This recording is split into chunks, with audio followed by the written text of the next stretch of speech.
Texans have heard for years now how Democrats are working to turn the state blue. Republicans, though, continue to win. Is anything going to be different in 2026? The director of the Lone Star Project, a Democratic PAC, and strategist, Matt Engel, is here with us this morning. Thanks for being here. Hi, Phil. Good to be here. So we now have a Democratic primary between Congresswoman Jasmine Crockett and State Representative James Talarico. What are you going to be watching as this progresses? I mean, this race will be over in 2.5 months or so. Yeah, it's a short fuse and it burns fast, so we will know pretty quickly. And what I am convinced is that whatever happens, the candidate that emerges will be stronger than they are now because they're going to compete with each other. It's going to be pretty vigorous. What I'm going to be looking for is the ability and the effort by each one to expand their support. That this is an election in which a lot of people are giving Democrats another look.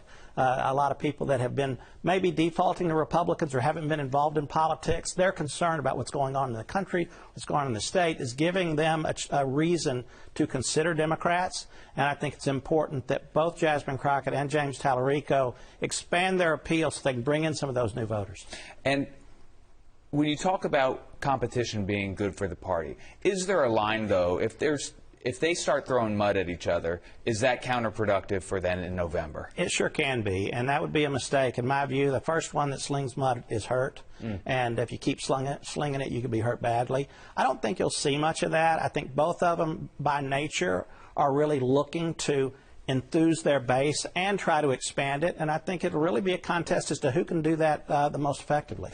Does this building a coalition within the Democratic Party to get 50+1 on the Democratic primary, does that run through the Hispanic vote? Well, Hispanics are really an important part of it, for sure. And but Democrats, it's one of the reasons it's so hard, is that we build a coalition. We don't just get everybody who thinks alike and get them to show up. That's the way Republicans win, usually from the right back to the middle. But it's Democrats, we have to pull together people who think of themselves as progressive, people who think of themselves as moderates, and people who think of themselves as conservative, but they're disillusioned with the leadership of the state. And so the key will be whether they can do that, and certainly Hispanics fall into each of those three categories. And a lot of people don't realize that. There are progressive Hispanics, moderate Hispanics, and conservative Hispanics.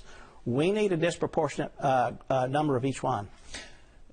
As a Democrat, do you want your candidate to run against Ken Paxton, John Cornyn, or Wesley Hunt, or does it matter? Oh, well, I think we've got a chance to win against any of them, but any Democrat who's thinking straight believes and wants Ken Paxton to be their nominee. The Attorney General. Yeah, what that will mean is that Republicans in the state of Texas deliberately chose a stand-up criminal who's corrupt. I mean, Ken Paxton has proven over and over again that he's dishonest. He's dishonest with his colleagues. He's dishonest with the public. And it looks like, in my view, if you're asking me to predict, I think they will nominate him. In Congressional District 33, it used to be a Democratic stronghold in Tarrant County. After Republicans changed the lines, it's now a Democratic stronghold in Dallas County. What are you going to be watching for in that race? Well, again, I think that the district itself is the part of a map that's just a political crime. What Donald Trump and in his cowardice, Greg Abbott, in collapsing to him, have done to the state of Texas is just horrible from the standpoint of its effectiveness to have the strongest congressional delegation possible. Now the map's drawn.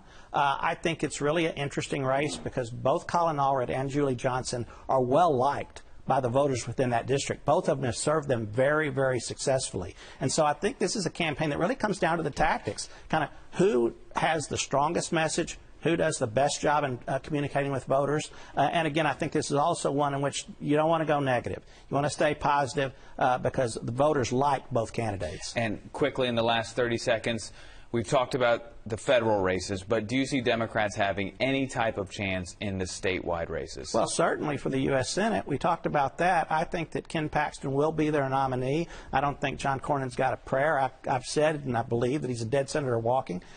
So I think that Democrats, if we nominate somebody who can build that broad coalition, we've got a chance to win the Senate race for sure. Governor, Lieutenant Governor, Attorney General, any Well, our governor's candidate is very, very strong, Gina Hinojosa. It's whether or not she has enough money. If she can get the money to compete, I think that Abbott could be vulnerable. I certainly would look at the Attorney General's race. It's an open seat. Yeah, it's an open seat. Nathan Johnson here from Dallas is running, very strong candidate. If he's nominated, I think he definitely has a chance to win. It's an uphill battle for all Democratic. Sure. I mean, in Texas, it's a Republican-leaning seat. Democrats have to get some people who would otherwise default to Republicans to vote for Democrats. All right, Matt Engel, thanks for joining us this morning. Thank you.